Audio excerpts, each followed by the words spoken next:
Kita mulai. Bismillahirrahmanirrahim. Assalamualaikum warahmatullahi wabarakatuh. Alhamdulillah, wassalatu wassalamu ala rasulillah wa ala alihi wa sahbihi wa mawalah wa la hawla wa la quwwata illa billahi wa ba'du.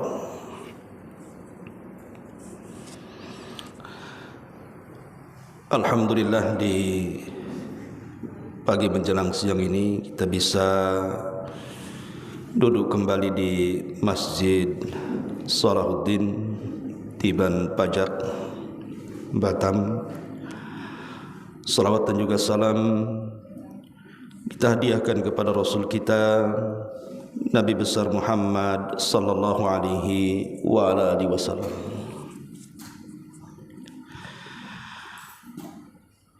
Ma'asyiral muslimat yang dimuliakan Allah Subhanahu wa taala.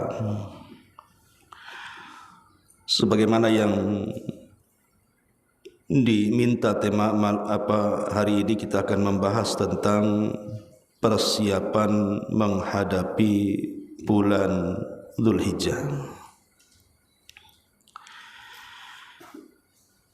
Kita tahu bahwa bulan Dzulhijjah satu di antara 4 bulan hurum. Artinya bulan Dzulhijjah ini bukan bulan biasa, tapi bulan yang sangat dimuliakan Allah Subhanahu wa taala sejak Allah menciptakan langit dan bumi. Dan itu menjadi ketentuannya sejak saat itu sampai hari ini, bahkan sampai kiamat dibangkitkan. Bulan Dzulhijjah adalah bulan pilihan Allah Subhanahu wa taala. Bahkan dari 4 bulan hurum, Dzulqa'dah, Dzulhijjah, Muharram dan Rajab, maka yang paling istimewa dari 4 bulan itu adalah bulan Dzulhijjah. Ada apa dengan bulan Dzulhijjah? Bahkan Syekhul Islam Ibnu Taimiyah rahimahullahu taala, ketika beliau menjelaskan tentang keutamaan 10 awal bulan Dzulhijjah dengan keutamaan 10 akhir bulan Ramadan, beliau sampai mengatakan bahwa 10 awal bulan Dzulhijjah jauh lebih mulia dibandingkan 10 akhir Ramadan. Itu ditinjau dari hari-harinya. Tapi kalau ditinjau malamnya saja, maka tentu 10 akhir Ramadan lebih mulia dibandingkan 10 awal bulan Dzulhijjah. Karena di situ ada Lailatul Qadar. Tapi kalau penilaiannya hari-harinya, 24 jam dalam satu hari selama 10 hari, maka 10 awal bulan Dzulhijjah itu afdal min ayyamil ashri min Ramadan, lebih utama dibandingkan hari-hari 10 di akhir bulan Ramadan.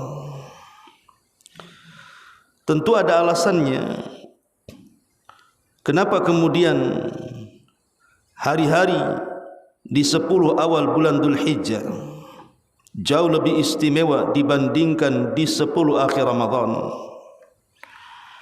Inilah yang kita akan bahas ke depan tentang keistimewaan bulan Dzulhijjah, dan khususnya 10 awal bulan Dzulhijjah, dan amalan apa saja yang harus kita lakukan ketika kaki kita menginjak di bulan Dzulhijjah.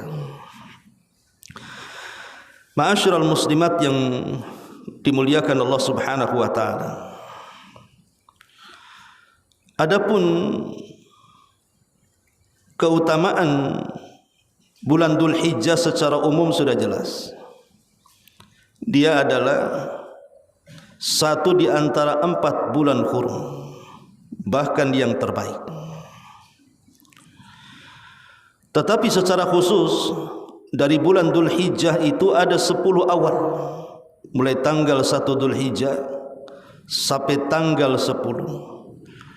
Ini yang Nabi SAW katakan ayyamud dunya afdalu ayyami ad-dunya, seutama-utama hari di dunia. Seutama-utama hari di dunia itu adalah tanggal 1 sampai tanggal 10 Dhul Hijjah. Tidak ada hari-hari terbaik kecuali hari-hari ini. Baik, kita akan berikan alasannya. Pertama, Allah Subhanahu wa taala bersumpah di dalam Al-Qur'an dengan 10 awal bulan Dhul Hijjah ini.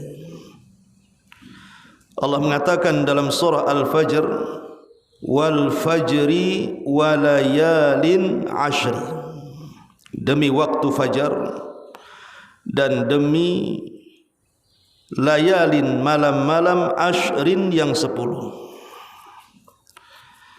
Jumhurul mufassirin, mayoritas ahli tafsir, baik yang lama ataupun yang baru, artinya baik yang salaf ataupun yang khalaf, mereka mengatakan maksudnya layalin ashar di sini sebagaimana yang dinukilkan oleh Imam Ibnu Katsir rahimahullahu taala, ay al-layalil ashri hiya ashrun atau ashru dzil hijjati. Maksudnya adalah 10 awal bulan Dhul Hijjah. Kaidah Al-Quran sering saya ulang-ulang bahwa kalau kita membaca Quran sering kita dapati di permulaan surat itu Allah memulakan dengan sumpah. Selalu, terutama dalam juz amma, banyak sumpah-sumpah yang Allah bersumpah dengannya. Kenapa kemudian Allah Subhanahu wa taala bersumpah dengan makhluk-makhluknya? Tentu pertanyaan seperti ini tidak perlu dijawab,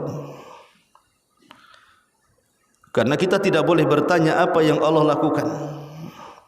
Justru Allah akan bertanya apa yang kita perbuat. Tetapi para ulama mengatakan bahwa jika Allah Subhanahu wa taala sudah bersumpah dengan makhluk tertentu dari makhluk-makhluknya, maka makhluk itu sangat diistimewakan oleh Allah Subhanahu wa taala. Maknanya ketika Allah Subhanahu wa taala bersumpah dengan malam-malam 10, artinya 10 awal bulan Dhul Hijjah, berarti 10 awal bulan Dhul Hijjah itu memiliki keagungan, kemuliaan dan keistimewaan di sisi Allah Subhanahu wa taala. Ini bukan hari-hari biasa, ini hari-hari yang luar biasa, karena dijadikan sumpah. Ini yang pertama. Kemudian yang kedua, karena di 10 awal bulan Dhul Hijjah ini ijtima'u ummahatil ibadati fiha, terkumpulnya seluruh induk-induk ibadah di dalamnya. Dan itu dinyatakan oleh Al-Hafidh Ibnu Hajar di dalam kitabnya Fathul Bari. Beliau mengatakan walladhi yadhar anna as-sababa fi imtiyazi ashri dzil hijjati limakan ijtima'i ummahatil ibadati fihi. Adapun yang tampak, kata beliau, bahwa di antara sebab terbesar kenapa 10 awal bulan Dhul Hijjah ini memiliki keistimewaan dibandingkan hari-hari yang lainnya, karena terkumpulnya induk-induk ibadah. Maksud induk-induk ibadah di sini arkanul Islam, rukun-rukun Islam. Kita tahu bahwa rukun Islam itu ada 5. Sebagaimana Nabi SAW mengatakan, bunyal islamu ala khamsin, syahadati an la ilaha illallah wa anna muhammadar rasulullah wa iqamis salati wa ita'iz zakati wa saumi ramadan wa hajjil baiti in istata'ta ilaihi sabila. Islam ini dibangun di atas 5 bangunan. Pertama, persaksian bahwa tidak ada sesembahan yang berhak disembah kecuali Allah dan Muhammad adalah Rasulullah. Kemudian yang kedua, mendirikan salat. Kemudian yang ketiga, melaksanakan puasa. Kemudian menunaikan zakat, dan yang terakhir haji. Itulah 5 perkara yang disebut dengan rukun Islam. Lah, rukun Islam ini tidak mungkin mampu digabungkan di bulan manapun kecuali di bulan Dzulhijjah, tepatnya di 10 awal bulan Dzulhijjah. Sekalipun Ramadan adalah sayyidus syuhur, pemimpinnya bulan-bulan, dan 10 akhir Ramadan juga keistimewaannya luar biasa karena ada Lailatul Qadar. Tetapi di bulan Ramadan seseorang tidak mungkin menggabungkan rukun Islam secara sempurna. Mungkin bersyahadat bisa, salat bisa, puasa bisa, zakat bisa, tapi haji tidak bisa. Karena haji tidak dilaksanakan di bulan Ramadan. Berbeda dengan bulan Dzulhijjah. Terutama di 10 awal bulan Dzulhijjah, semua bisa disempurnakan di situ. Karena di 10 awal bulan Dzulhijjah ini syahadat bisa dilakukan, salat bisa dilakukan, puasa bisa dilakukan, zakat bisa dilakukan, haji pun bisa dilakukan. Sehingga menyempurnakan induk-induk ibadah. Inilah kenapa kemudian 10 awal bulan Dzulhijjah ini sangat istimewa. Karena terkumpul padanya induk-induk ibadah. Belum lagi ibadah-ibadah yang lainnya. Ini yang kedua. Kemudian yang ketiga, karena di 10 awal bulan Dzulhijjah ini ada hari yang Allah Subhanahu wa ta'ala banyak memerdekakan hamba-hambanya dari api neraka. Di bulan Dzulhijjah ini, atau di 10 awal bulan Dzulhijjah ini, ada hari-hari yang Allah sangat banyak memerdekakan hamba-hambanya dari api neraka, dan Allah berbangga di hadapan para malaikatnya. Hari apa itu? Hari Arafah. Hari Arafah tanggal berapa? Tanggal 9 bulan Dzulhijjah. Itu disebut hari Arafah. Hari Arafah inilah puncak dari momentum jemaah haji melaksanakan rukun yang menentukan sah dan tidaknya haji. Kata Nabi SAW, al-hajju Arafah. Haji itu ditentukan dengan Arafah. Kalau orang haji semua manasik dilakukan tapi dia tidak wukuf di Arafah, maka tidak sah hajinya. Karena dia meninggalkan satu di antara 4 rukun haji. Lah, saat hari Arafah itulah jamaah haji berkumpul di Arafah. Kemudian mereka wukuf di situ. Saat mereka wukuf itulah Allah Subhanahu wa ta'ala banyak memerdekakan hamba-hambanya yang sedang wukuf di Arafah dan berbangga di hadapan para malaikatnya. Lihat bagaimana hamba-hambaku, mereka berdebu compang-camping, tapi mereka tidak datang kecuali karenaku. Allah banyak ampuni hamba-hambanya di situ. Bagaimana dengan orang-orang yang tidak melaksanakan haji seperti kita? Bukankah kita tidak mungkin mampu wukuf di Arafah dan tidak ada tempat yang bisa menggantikan Arafah? Maka ada syariat lain yang juga bisa menghapuskan dosa-dosa kita. Dengan cara apa? Puasa tanggal 9. Saat jemaah haji sedang wukuf, kita berpuasa di sini. yang disebut dengan saumu yaumi Arafah, puasa hari Arafah.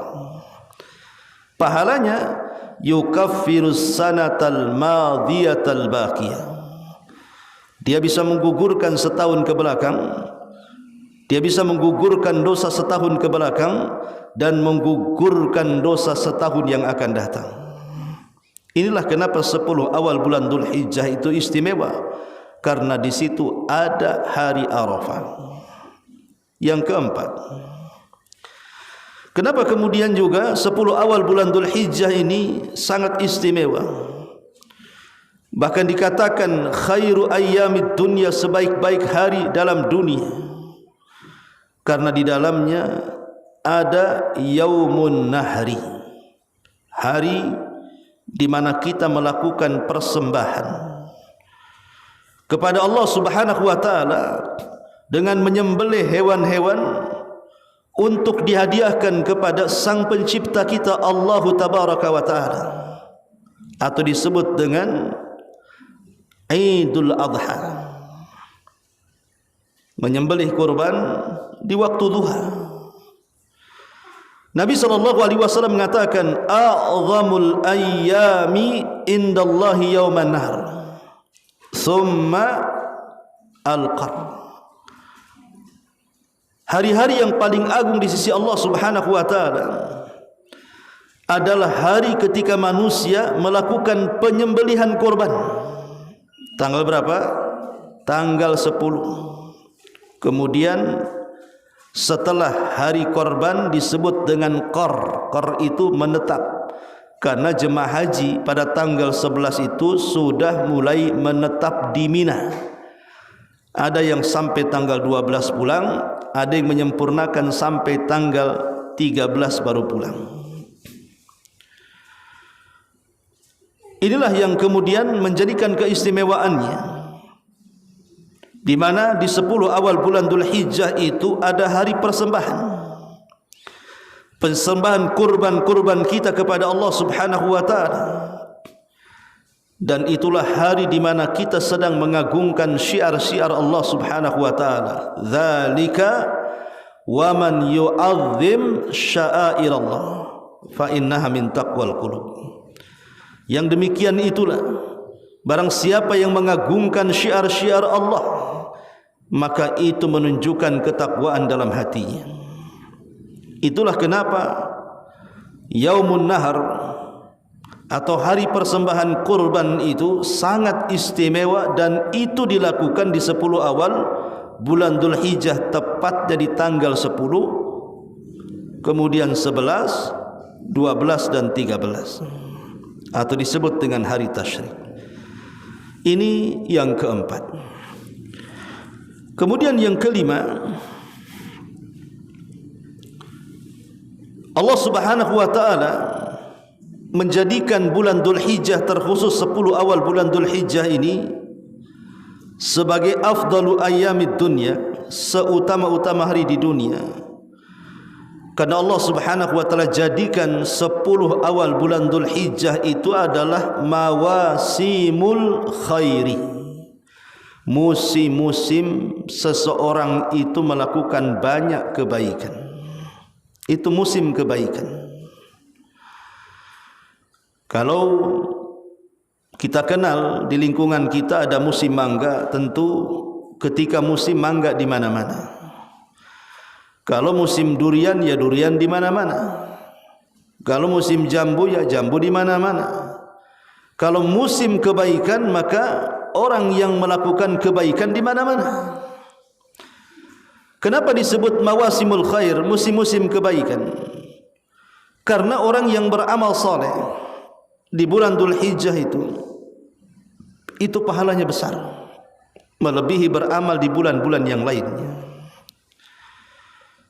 Sampai-sampai Nabi SAW mengatakan, ma min ayyamin al-amalus salihu ahabbu ilallah min hadhil ayyam.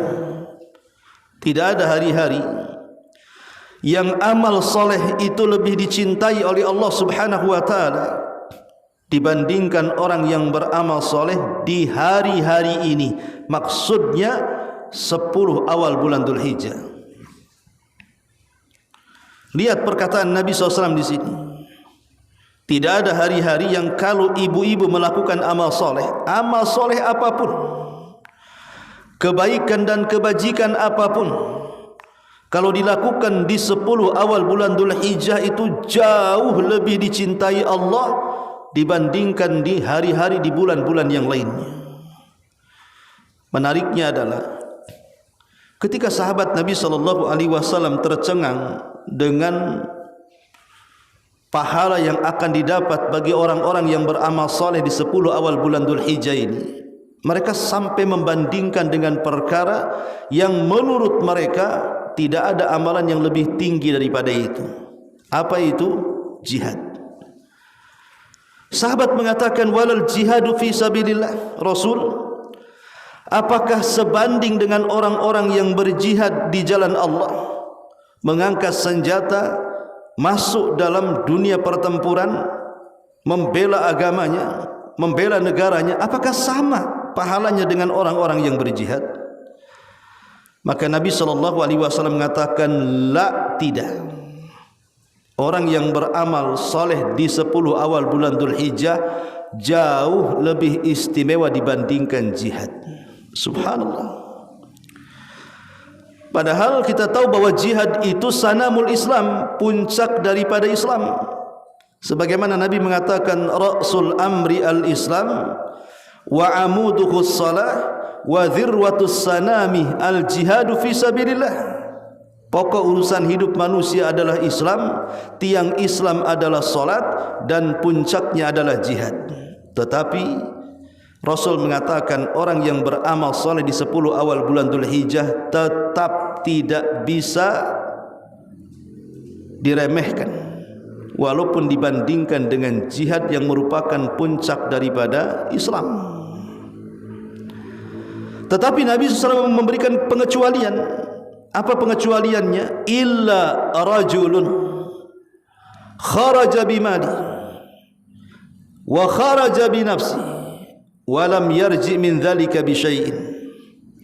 Kecuali kalau orang yang berjihad atau orang yang berperang itu dia membawa seluruh hartanya keluar, bahkan dia menyiapkan jiwanya keluar, kemudian dia masuk dalam pertempuran dan dia tidak pernah kembali ke rumahnya, alias mati syahid, mengorbankan harta dan jiwanya, baru sebanding, kata Rasul. Maka ini adalah musim-musim kebaikan.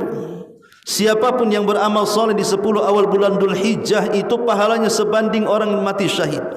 Bukan hanya mati syahid saja, mengorbankan jiwanya, tapi mengorbankan seluruh kekayaannya. Amalan apa ini coba?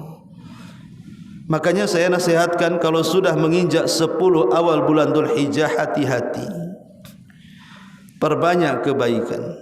Jangan melakukan kemaksiatan. Karena setiap detik dan menitnya itu dinilai pahala orang yang mati syahid. Maka sangat rugi dalam 1 tahun kita diberikan kesempatan 10 hari di bulan Dzulhijjah, kemudian kita sia-siakan lewat begitu saja. Padahal belum tentu kalau seorang laki-laki pemberani preman sekalipun, kalau disuruh berjihad belum tentu mau, apalagi disuruh mati syahid. Tetapi cukup melakukan banyak amal saleh, baik ringan ataupun berat, baik yang tampak ataupun yang tersembunyi. Yang penting itu amalan saleh yang diridhai Allah, maka pahalanya sama dengan orang yang mati syahid. Maka ini musim kebaikan, jangan disia-siakan. Ini yang kelima. Yang keenam, Allah Subhanahu wa taala juga menjelaskan di dalam surah Al-Hajj ayat 28 menunjukkan tentang keistimewaan 10 awal bulan Dzulhijjah. Di dalam Al-Qur'an Allah mengatakan wa yadhkurusmallahi fi ayyamin ma'lumat ala ma razaqahum min bahimatil an'am. Al-Hajj 28. Dan banyak-banyaklah kalian mengingat Allah. Banyak-banyaklah kalian mengingat Allah. Kapan? fi ayyamin ma'lumat, di hari-hari yang sudah diketahui. Abdullah ibn Umar radhiyallahu anhuma dan Abdullah ibn Abbas radhiyallahu anhuma dan sahabat yang lainnya mengatakan bahwa ayyam ma'lumat dalam surah Al-Hajj 28 di sini artinya Ashru Dzulhijjah, 10 awal bulan Dzulhijjah. Jadi kalau kita artikan, berzikirlah kalian, banyak-banyak berzikirlah kalian kepada Allah dengan menyebut nama-namanya di 10 awal bulan Dzulhijjah.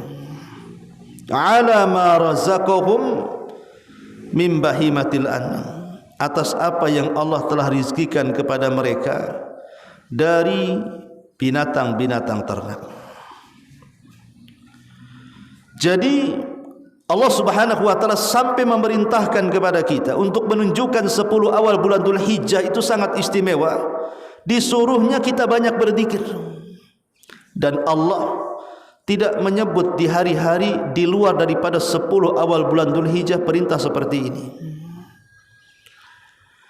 Dan yang dimaksud zikir di sini adalah dengan memperbanyak tahlil, takbir, tahmid, tasbih dan zikir-zikir yang lainnya. Bahkan para ulama mengatakan takbiran itu yang biasa berkumandang di malam Idul Fitri atau Idul Adha, takbiran istilah kitanya ya, itu sudah disyariatkan sejak tanggal 1 Bu. Kalau Idul Fitri kan di malamnya sampai pagi ketika imam naik ke atas mimbar baru berhenti. Tapi di Idul Adha berbeda, karena pensyariatan takbiran itu sudah dimulai dari tanggal 1 di bulan Dzulhijjah. Dan takbiran itu kan ada 2 macam. Ada takbiran mutlak, ada takbiran muqayyad.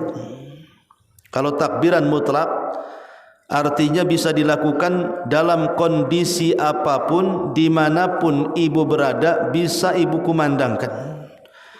Ibu mau di rumah, ibu mau di luar rumah, ibu mau di pasar, ibu mau di masjid, mau jalan, mau berdiri, mau baring, mau dalam kondisi apapun, asal jangan di tempat-tempat terlarang seperti kamar mandi saja. Karena saking semangatnya takbiran sambil mandi, ya. Ya tidak boleh, karena kamar mandi tidak boleh untuk takbiran. Tapi takbir mutlak itu bisa dilakukan siapa saja, kapan saja, dalam kondisi apa saja. Dari tanggal 1 sampai tanggal 10.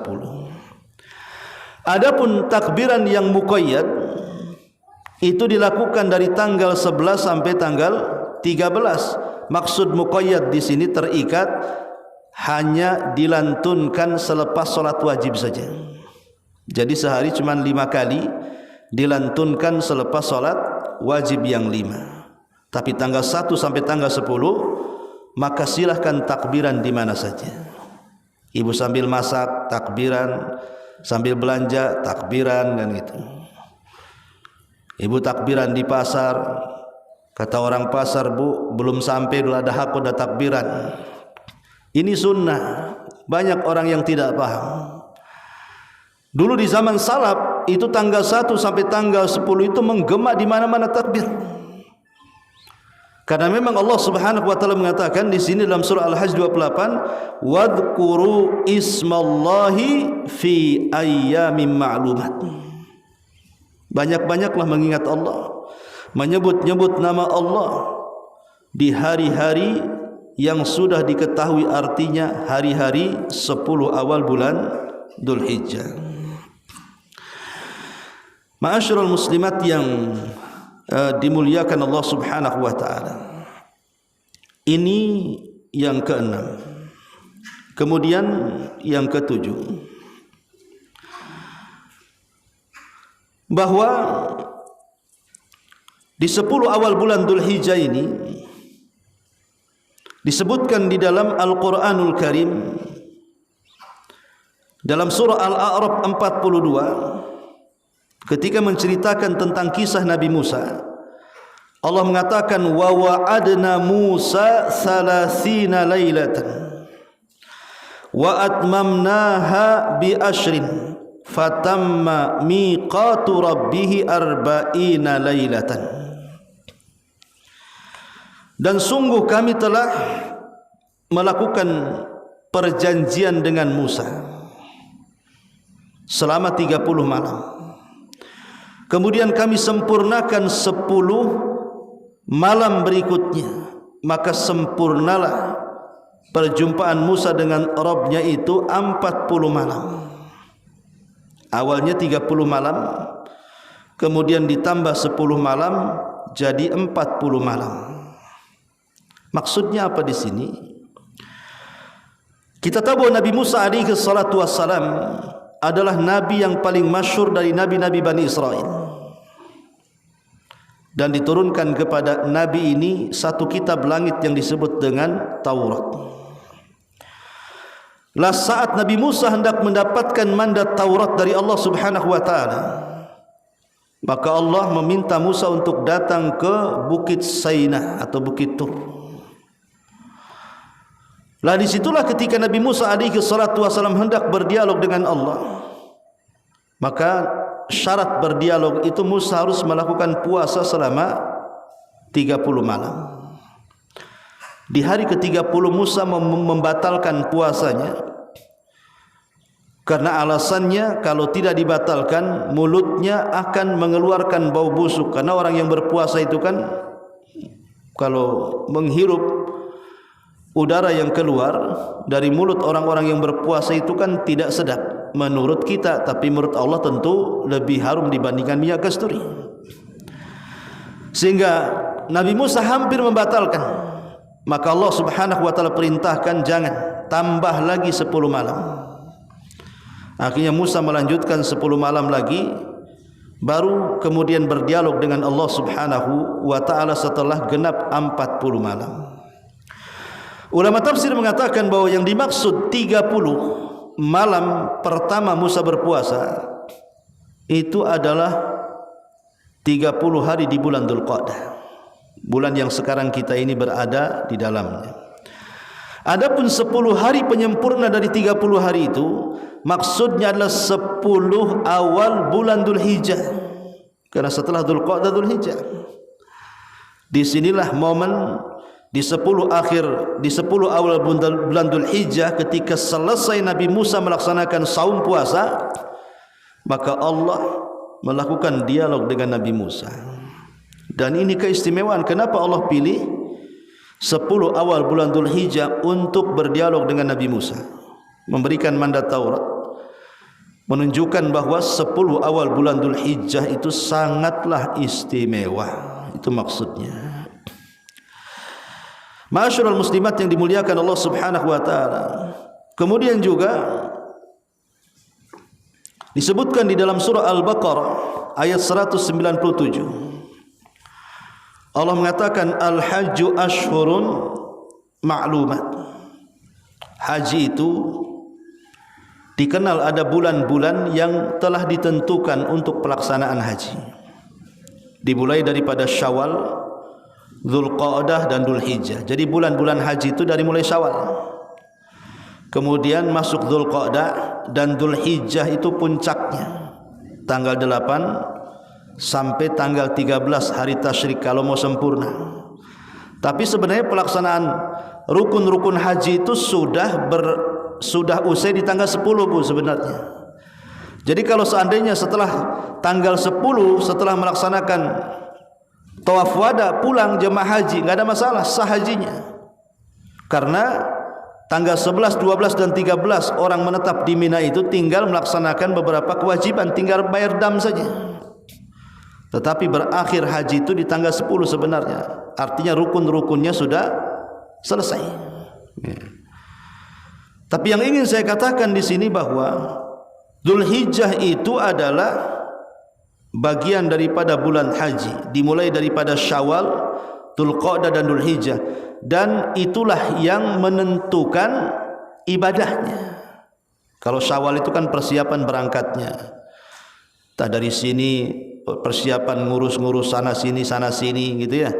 Kemudian baru berangkat sampai di Saudi gitu. Nanti di Saudi persiapan. Puncaknya itu di Dzulhijjah, di 10 awal bulan Dzulhijjah. Ya, persiapannya 2 bulan, tapi puncaknya di bulan Dzulhijjah. Di 10 awal bulan Dzulhijjah. Itulah keistimewaan 10 awal bulan Dzulhijjah. Ini 8 perkara. Kenapa Allah Subhanahu wa taala sampai menyematkan kepada 10 awal bulan Dzulhijjah sebagai hari-hari terbaik di dunia ini? Baik, kita akan masuk kepada amalan-amalan. Kira-kira apa yang harus kita lakukan kalau kita sudah masuk dan menginjakkan kaki di 10 awal bulan Dzulhijjah? Apa amalan yang harus kita lakukan? Pertama, tentunya yang paling istimewa adalah melaksanakan haji dan umrah. Karena bulan Dzulhijjah itu identik dengan sebutan bulan haji. Jadi ini ibadah yang paling top di 10 awal bulan Dzulhijjah adalah pelaksanaan haji dan umrah. Karena itu yang menyempurnakan rukun Islam. Dan amalan haji ini, Bu, adalah amalan yang sangat istimewa karena selain daripada menyempurnakan rukun Islam, tetapi orang yang melaksanakannya dia pulang tanpa membawa dosa seperti anak yang baru dilahirkan. Cukup sampai di situ? Tidak. Bahkan Allah hadiahi dengan sabda Nabi, al-hajjul mabrur laisa lahul jaza indallahi illal jannah. Haji yang mabrur, haji yang baik, itu tidak ada balasan yang pantas kecuali surga. Lalu definisi haji mabrur itu apa? Kalau ibu pernah haji, orang tua pernah haji, tetangga pernah haji, apakah kita tahu mereka itu hajinya mabrur atau tidak? Maka itu dilihat dari 6 perkara. Pertama, ya, ketika dia hendak berangkat haji tidak ada niat kecuali karena Allah. Bukan dalam rangka pamer-pameran, bukan dalam rangka ria-riaan, bukan dalam rangka sum'ah-sum'ahan, bukan dalam rangka ujub-ujuban, tidak. Memang dia berangkat lillahi ta'ala karena Allah dan ingin menyempurnakan rukun Islam. Ikhlas. Bukan karena ingin disebut Pak Haji Bu Hajah, tidak. Bukan karena ingin pakai songkok putih jubah melembreh, tidak. Saya datang ke sana hanya untuk melaksanakan ibadah haji lillahi rabbil alamin. Ini syarat pertama kalau ingin hajinya mabrur. Yang kedua, syarat yang kedua harus dari harta yang halal. Tidak boleh haji dengan harta yang haram. Harta hasil nipu, harta hasil dusta, harta hasil nyuri, mengambil hak, mengurang-urangi takaran, timbangan, meteran, curang dalam dagang, dan begitu seterusnya. Betul-betul murni harta yang kita gunakan untuk haji itu dari harta terbaik dia, harta yang halal. Maka kalau itu yang ibu buat, insyaallah mabrur. Yang ketiga, melakukan atau menjauhkan diri dari kemaksiatan sebelum melaksanakan ibadah haji. Umpamanya tahun depan saya dipanggil haji, berangkat, berarti tahun ini untuk menyongsong tahun depan itu sudah harus memperbaiki diri. Jauhi maksiat, jauhi maksiat sejauh-jauhnya, supaya ketika betul-betul di waktu hak keberangkatannya, betul-betul dia sudah banyak dosa yang digugurkannya. Ketika banyak dosa yang digugurkannya, maka dalam pelaksanaan hajinya pun pasti akan khusyuk, dan doa-doa yang dipanjatkannya pun pasti mustajab, dan akan mendapatkan haji yang berkualitas tinggi. Karena kalau sebelum melaksanakan haji kehidupan kita dipenuhi dengan kemaksiatan kepada Allah, saya pastikan tidak akan ada kelezatan dalam ibadah. Karena pengaruh dosa itu mempengaruhi kelezatan amal soleh dan ibadah serta pendekatan kita kepada Allah Subhanahu wa taala. Kemudian yang keempat, saat pelaksanaan haji betul-betul dilaksanakan. Ya, saat pelaksanaan haji betul-betul dilaksanakan, artinya ibu sudah masuk dalam manasiknya. Maka hindari 3 perkara. Jangan mengeluarkan kata-kata kotor, apalagi kata-kata yang membangkitkan syahwat. Ibu fokus ibadah. Yang kedua, tidak melakukan hal-hal yang berbau dosa dari kefasikan. Kemudian yang ketiga, tidak melakukan perdebatan, perselisihan. Rasul mengatakan, barang siapa yang haji, dia menjauhi 3 perkara ini, dia tidak yarfus, dia tidak yafsuk. Dalam ayat wala jidala fil hajj, dan tidak melakukan jidal.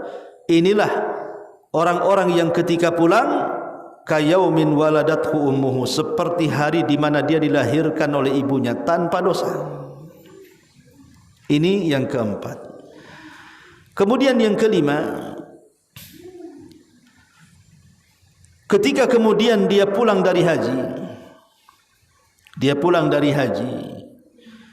maka kondisinya harus jauh lebih baik dibandingkan sebelum dia berangkat haji. Kalau sebelum haji dia malas-malas ibadah, setelah haji maka dia rajin ibadah. Kalau sebelum haji dia bakhil, medit, kedekut, koret dan begitu seterusnya, selepas haji kok dermawan orangnya. Sebelum haji susah kali senyum, habis haji senyum, ucapannya bagus, santun, pokoknya ada perubahan. Ya, ada perubahan yang betul-betul merubah hidupnya.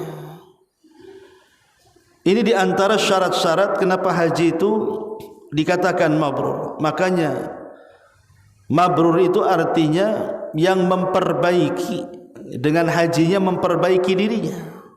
Bukan habis haji kemudian tidak memperbaiki dirinya. Sebelum haji dia rajin sholat, habis haji pula tak sholat. Itu haji apa itu? Ya. Jadi syarat-syarat haji ini. Kemudian juga yang terakhir tentunya, berdoalah kepada Allah Subhanahu wa taala agar banyak-banyak berdoa dengan cara memperbanyak istighfar setelah melaksanakan ibadah. Memperbanyak istighfar dan tobat. Kalau ibadah hajinya tidak diterima, makanya banyak istighfar setelah melaksanakan ibadah apapun. Bukan hanya haji saja, makanya ibadah solat, selepas solat kan ada wirid bu. Pertama yang dibaca apa? Istighfar.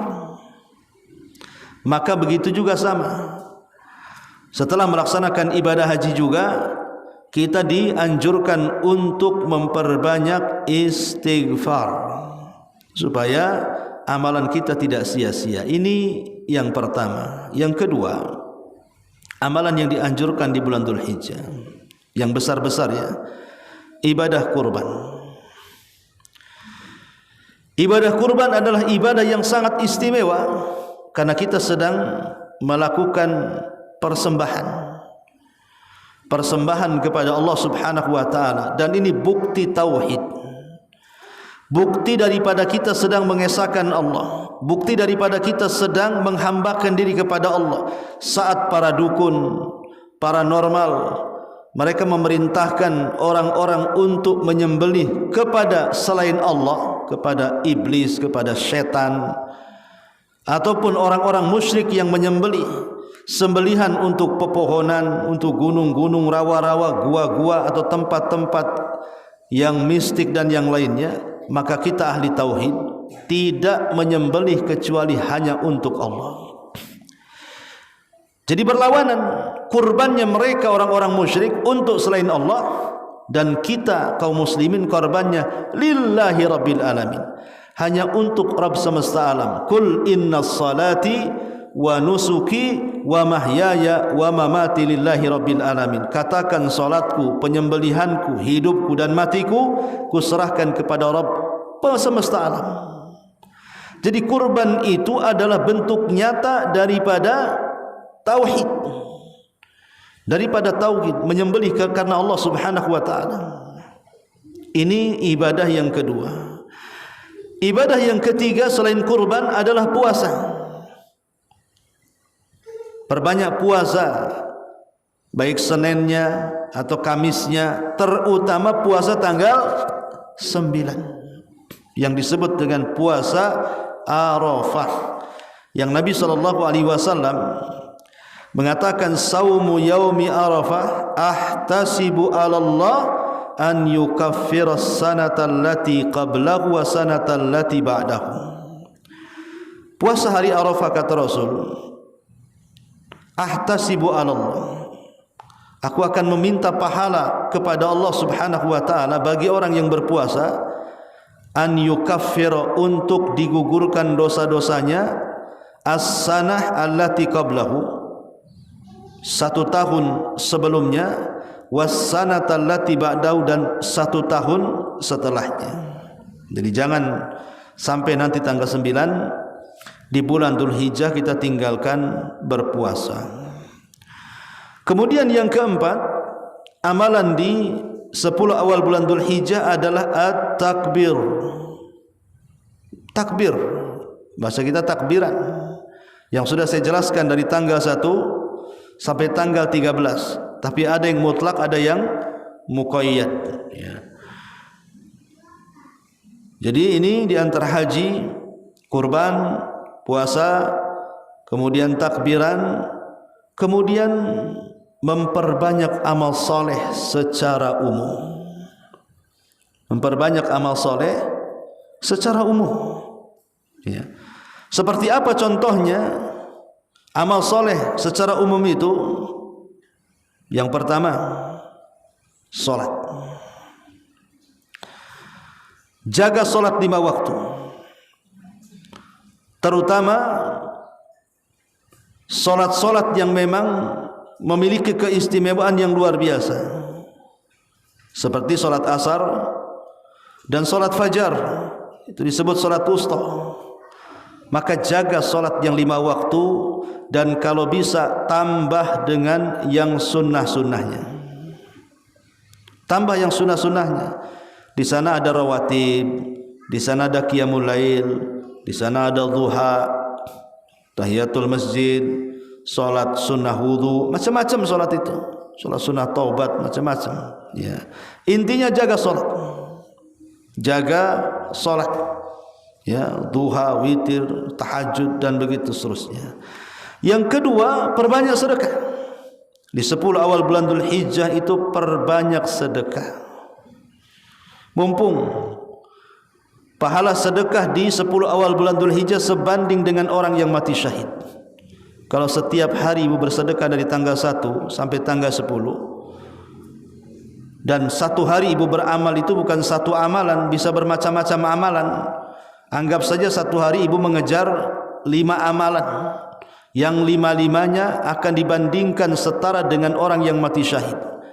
Bisa bayangkan seolah-olah kita hidup, kemudian perang, mati lagi, hidup, perang, mati lagi, hidup, perang, mati lagi, dan begitu seterusnya. Betapa banyak pahala yang akan kita raih dari keutamaan orang yang mati syahid itu,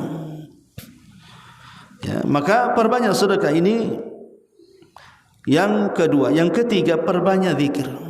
Zikir itu kan ada zikir pagi, zikir petang, zikir sebelum tidur, setelah tidur, zikir apa saja.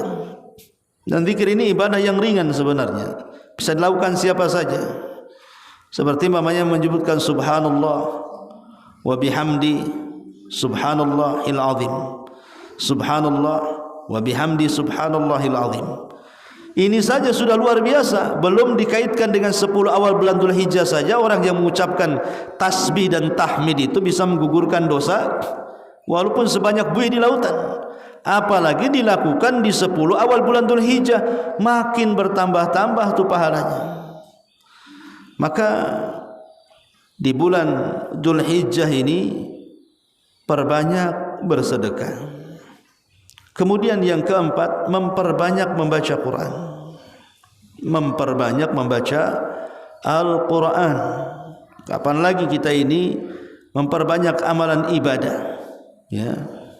Maka perbanyak baca Quran, karena satu huruf saja orang yang membaca Quran itu 10 kebaikan.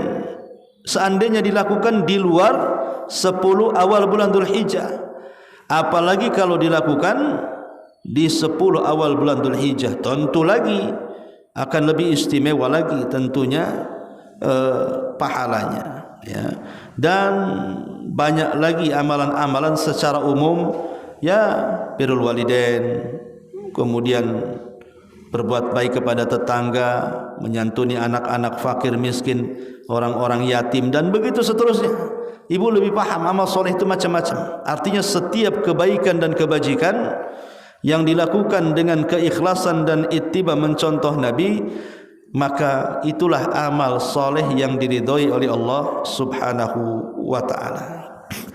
Inilah diantara keutamaan 10 awal bulan Dzulhijjah. Baik, sampai di sini untuk materi.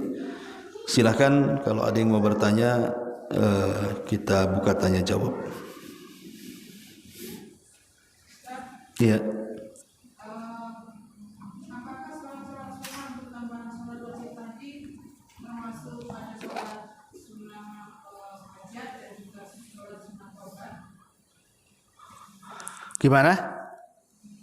Di antara memperbanyak sholat tadi kan dianjurkan untuk sholat sunnah. Apakah sholat sunnah taubat dan sholat sunnah hajat itu termasuk dalam sunnah tersebut? Ya semua. Ya, semua sholat sunnah. Apalagi sholat sunnah fajar, ya kan, dilakukan di hari-hari biasa saja, bukan bulan Dzulhijjah. Khairun minad dunya wa ma fiha, lebih baik daripada dunia isinya. Macam mana pula dilakukan di 10 awal bulan Dzulhijjah, ya tentu berlipat-lipatlah pahalanya. Termasuk juga sholat sunnah tobat. Sholat sunnah tobat tinggal dilakukan ketika dia habis melakukan dosa, menyesal, ambil wudu, kemudian sholat sunnah 2 rakaat biasa, kemudian meminta ampun kepada Allah Azza wa Jalla. Ya. Jadi yang penting syariatnya jelas, sholatnya ada dalilnya. Jangan membuat sholat-sholat yang tidak diajarkan Nabi. Wallahu a'lam. Kalau sholat itu Ustaz yang katanya kalau ketika punya hajat melakukan sholat sunnah hajat itu gimana? Sholat sunnah hajat itu masuk pada istikharah. Dia masuk pada sholat sunnah istikharah. Memang menjadi polemik tentang hadis masalah sholat istikharah, ya. Tetapi boleh dilakukan. Orang-orang yang punya hajat ingin menentukan hajatnya dengan cara ikhtiar istikharah tadi, memilih. Umpamanya ada perkara yang harus diputuskan oleh dia. Ini putusannya sangat penting sekali. Ibu bisa sholat, minta ilham dari Allah kepada perkara yang akan diputuskan tadi. Seperti mamanya seorang hakim hendak memberikan putusan akhir, dia takut salah putusannya, sholat, minta kepada Allah ilham, ya. Ibu mau buka bisnis umpamanya, kan, belum pernah, tapi pengen mencoba, takut ragu-ragu nanti habis modalnya, ini itu ini bankrupt nantinya. Coba sholat dulu, tentukan langkah, minta kepada Allah yang terbaik. Pokoknya perkara-perkara apapun yang kira-kira menurut ibu sangat penting, momen tertentu gitu, ya, supaya jangan sampai gagal langkahnya, maka bisa melakukan istikharah, atau disebut dengan sholat hajat tadi. Wallahu a'lam. Ya.